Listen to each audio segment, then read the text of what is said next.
คนลาวคนเดียวที่มีชื่อเสียงโด่งดังมากอยู่ที่ประเทศไทยในตอนนี้ก็คงจะหนีบ่พ้นนั่นก็คือคุณวินวิลเลียม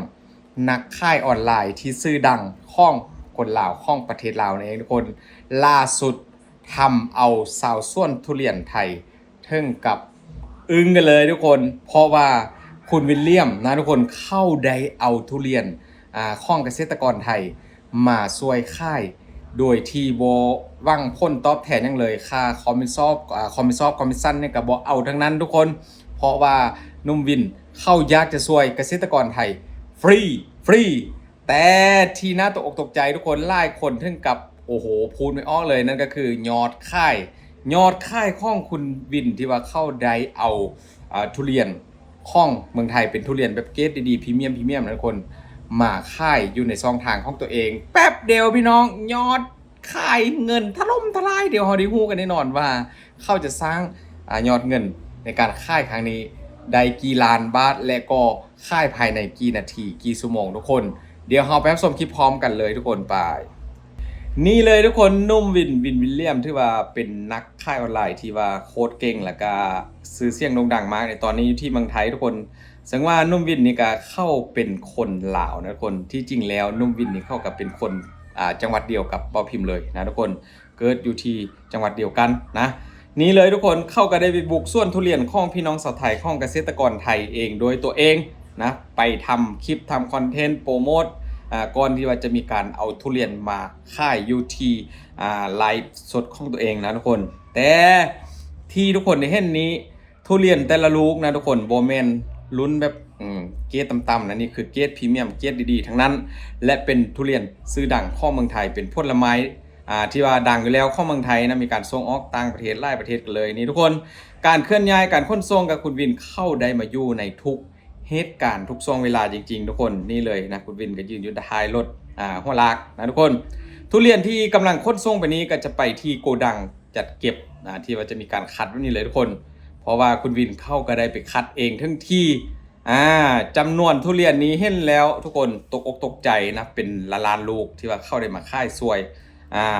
ค่ายซวยเกษตรกรไทยทุกคนนี่คนที่ว่าใส่เสื้อสีส้มแล้วก็เสื้อสีแดงนี่ก็คือหลักๆก็จะเป็นพวกเจ้าของส่วนทุเรียนแล้วก็คนที่ว่าเข้ามาฝากเอาทุเรียนมาให้คุณวินค่ายซวยนะทุกคนนี่เขาจะเริ่มทำคลิปโปรโมทไปเรื่อยๆนะทุกคนทุเรียนที่ว่ากองอยู่ด้านล่างของนุ่มวินเนี่ยนะทุกคนเข้าได้คัดเอาตัวหน่วยที่แบบลูกดีๆมาแล้วนะทุกคนแล้วก็เป็นราคาที่แบบโอ้ยพี่น้องราคาของทุเรียนปกติกับราคาพรีเมียมลูกแบบพรีเมียมนะทุกคนเกรดดีๆนี่ก็คงจะอยู่ที่หลายร้อยบาทกันเลยถึงหลักพันก็มีนะทุกคนแต่คุณวินเข้ามาค่ายทุกคนเห็นแบบๆเมื่อกี้ค่ายลูก25 บาทนะทุกคนแล้วทุกคนยิ่งจะอึ้งไปกว่านั้นกับระยะเวลาการค่ายของเขาในไลฟ์สดของเขานะทุกคน เขาค่ายเพียงแค่30 นาทีทุกคนนี่ยกมาเป็นตะเข่งตะกาแบบนี้เลยทุกคนค่ายไป30 นาทียอดทุกคนแตกเลย100 ล้านบาทภายใน30 นาทีทุกคนแต่ละคนก็ถือว่าเฮกันเลยนะเกษตรกรไทยที่ว่าเข้ามาให้กำลังใจเป็นเจ้าของสวนแดอยู่ด้านล่างนะทุกคนแล้วก็เป็นทีมงานข้องนมวินคนนี้เข้าได้ไลฟ์สดแป๊บเดียวทุกคนนี่เจ้าของสวนทุเรียนเข้ากันดีอกดีใจกัน ปรบมือกันทุกคนเต้นเพราะว่ายอดค่ายแป๊บเดียวพี่น้อง100 ล้านบาทนะอาจจะเกินนั้นแล้วติตอนนี้ทุกคนซึ่งว่าทุเรียนไทยก็คือที่ทุกคนฮู้แหละนะหลายคนก็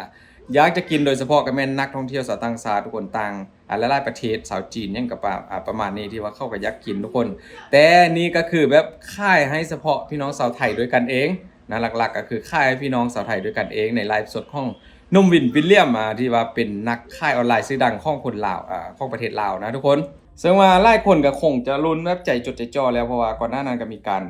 โปรโมทแล้วว่าจะมีการไลฟ์สดค่ายทุเรียนแบบราคาถูกแล้วก็ทุเรียนพรีเมียมนะเกรดดีๆทุกคนการแจกของทุกอย่างในไลฟ์สดนั่นก็แบบโอ้เห็นให้หลายคนตกอกตกใจทุกคนแท็บเล็ตiPad นี่ก็แบบ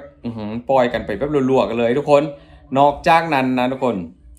รายได้ที่คุณวินเข้าได้มานะทุกคนในไลฟ์สดเพียงแค่30 นาที100 ล้านบาทนะทุกคนเข้าบอกว่า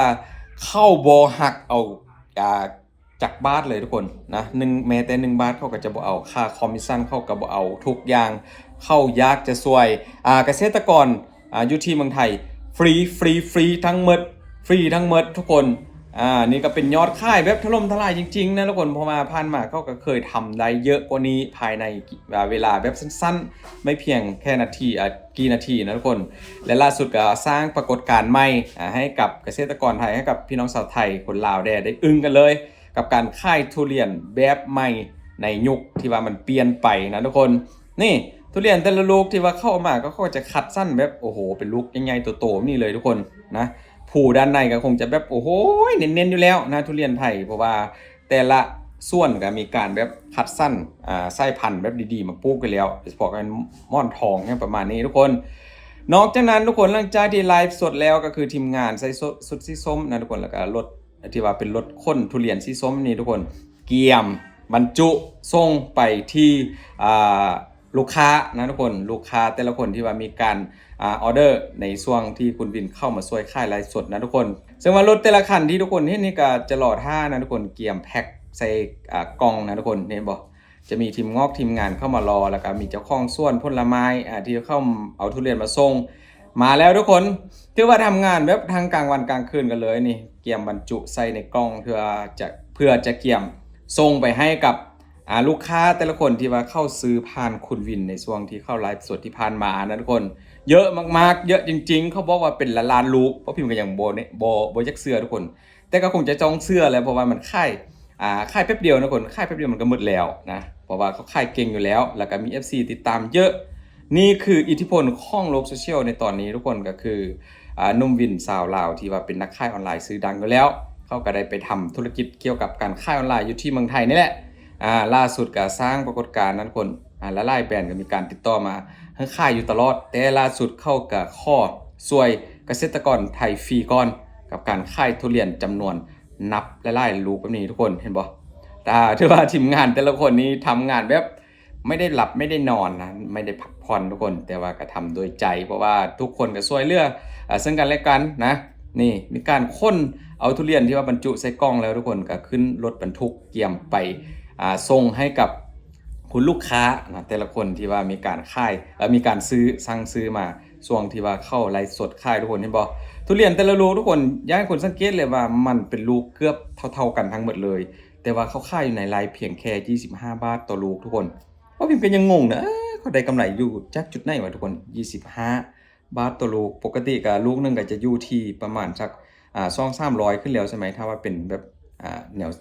แบบก็อะไรมีภูงามๆมานะนี่คือแบบนี้นะทุกคน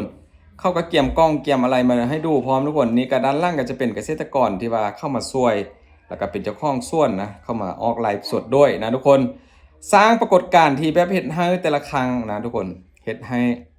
นุ่มวินเป็นที่จดจำไล่ในประเทศไทยเพราะว่าเข้าถ้าจะเว้าในช่วงของเศรษฐกิจนี้ก็เข้าอาจจะเป็น1คนที่แบบมาแห่งที่สุดในโลกโซเชียลนะทุกคนที่มีการค่ายเก่งแล้วก็ถูกยกย่องให้เป็นอันดับต้นๆของเมืองไทยกับการค่ายแต่ละอย่างทุกคนนี่ทุเรียนเยอะมากทุกคนที่มีการคัดเข้ามานะทุกคนที่ว่าทุกสิ่งทุกอย่างที่ทุกคนเห็นนี่ก็เป็นผลไม้ไทยปลูกโดยคนไทยส่วนของคนไทยทั้งหมดแล้วก็การดูแลรักษาการลงทุนก็เป็นของไทยทั้งหมดทุกคนบ่ว่าจะเป็นอยู่ตลาดตลีตลาดทุเรียนไทยก็ถือว่าเต็มไปด้วยทุเรียนที่แบบลูกสวยๆทั้งนั้นเพราะว่าช่วงนี้ก็อาจจะเป็นเรื่องของทุเรียนกำลังดกกำลังออกลูกเยอะแต่ละส่วนก็มีการตัดทุเรียนแล้วก็